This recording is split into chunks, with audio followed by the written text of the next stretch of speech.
नमस्कार दोस्तों, मेरा नाम डॉक्टर उदित गुप्ता है। मैं एक नेफ्रोलॉजिस्ट हूँ, डीएम नेफ्रोलॉजी। मैं किडनी रोग विशेषज्ञ हूँ। आज मैं आपको थोड़ा सा किडनी किस फेलियर के विषय में थोड़ा बताऊंगा कि किडनी फेलियर किन बीमारियों से होता है। किडनी फेलियर कई बीमारियों से होता है। आज मेरा जो मकसद है, जो पर्पज़ है, वो ये है कि डायबिटीज़ से एक बहुत बड़ा कारण है किडनी फेलियर का, उसके विषय में आपको बताऊँ।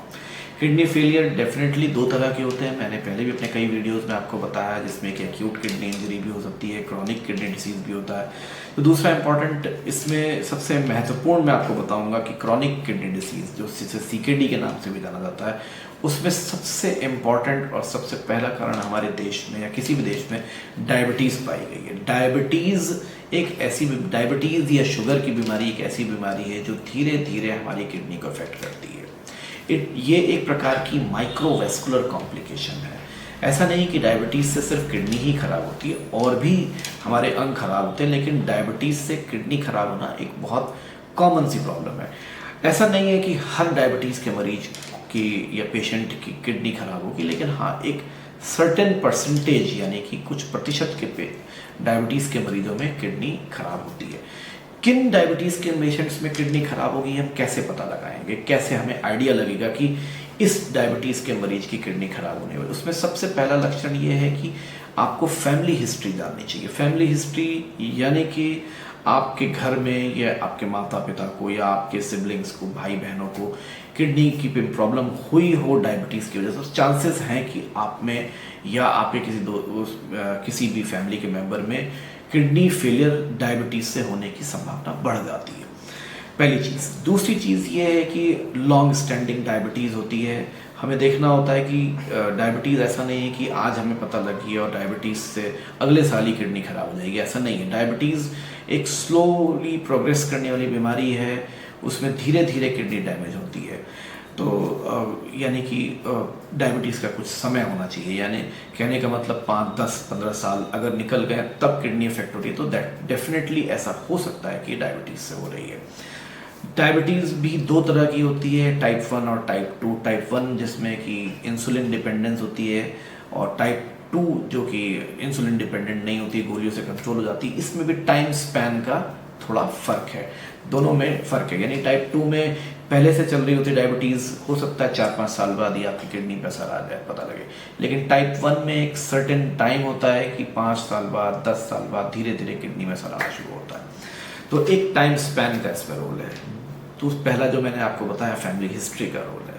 जो तीसरा जो मैं बहुत इंपॉर्टेंट फैक्टर आपको बताऊंगा कि डायबिटीज़ में सबसे पहले जब किडनी अफेक्टेड होनी शुरू होती है तो उसमें प्रोटीन निकलना शुरू हो जाता है पेशाब के रास्ते।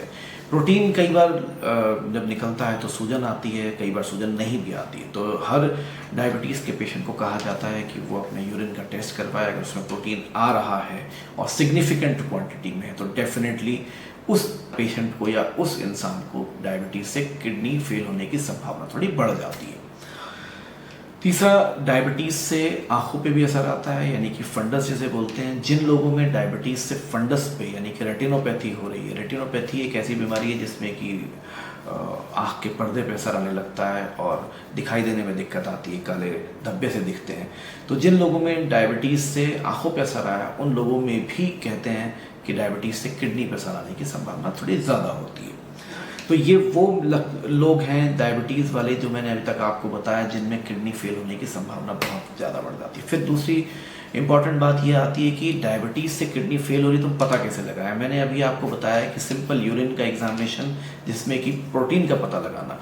कई बार सिंपल यूरिन के टेस्ट में प्रोटीन से नहीं पता लग पाता, तो हम स्पेसिफिक प्रोटीन के टेस्ट भी करवाते हैं, जिसमें spot urine protein creatinine ratio बोलते हैं जिसे, या माइक्रो एल्बुमिन भी बोलते हैं जब बहुत कम प्रोटीन होता है, या हम 24 घंटे का यूरिन प्रोटीन एस्टिमेशन भी कराते हैं। ये 3-4 तरीके होते हैं जिस तरह से हम ये पेशाब में निकलने वाले प्रोटीन को एस्टिमेट करते हैं। अगर किसी के पेशाब में, यूरिन में ज़्यादा प्रोटीन आ रहा है तो डेफिनेटली डायबिटीज़ से किडनी अफेक्टेड हो रही है, और हमें कोशिश करनी चाहिए कि वो तुरंत कंट्रोल करें। अगर डायबिटीज़ से किसी इंसान की किडनी अफेक्टेड हो रही है तो सबसे पहला स्टेप क्या है, आपको डेफिनेटली किसी नेफ्रोलॉजिस्ट के या किडनी स्पेशलिस्ट के संपर्क में आना चाहिए, और कुछ ऐसी दवाइयाँ जो किडनी को प्रोटेक्ट करने वाली हैं वो लेनी चाहिए।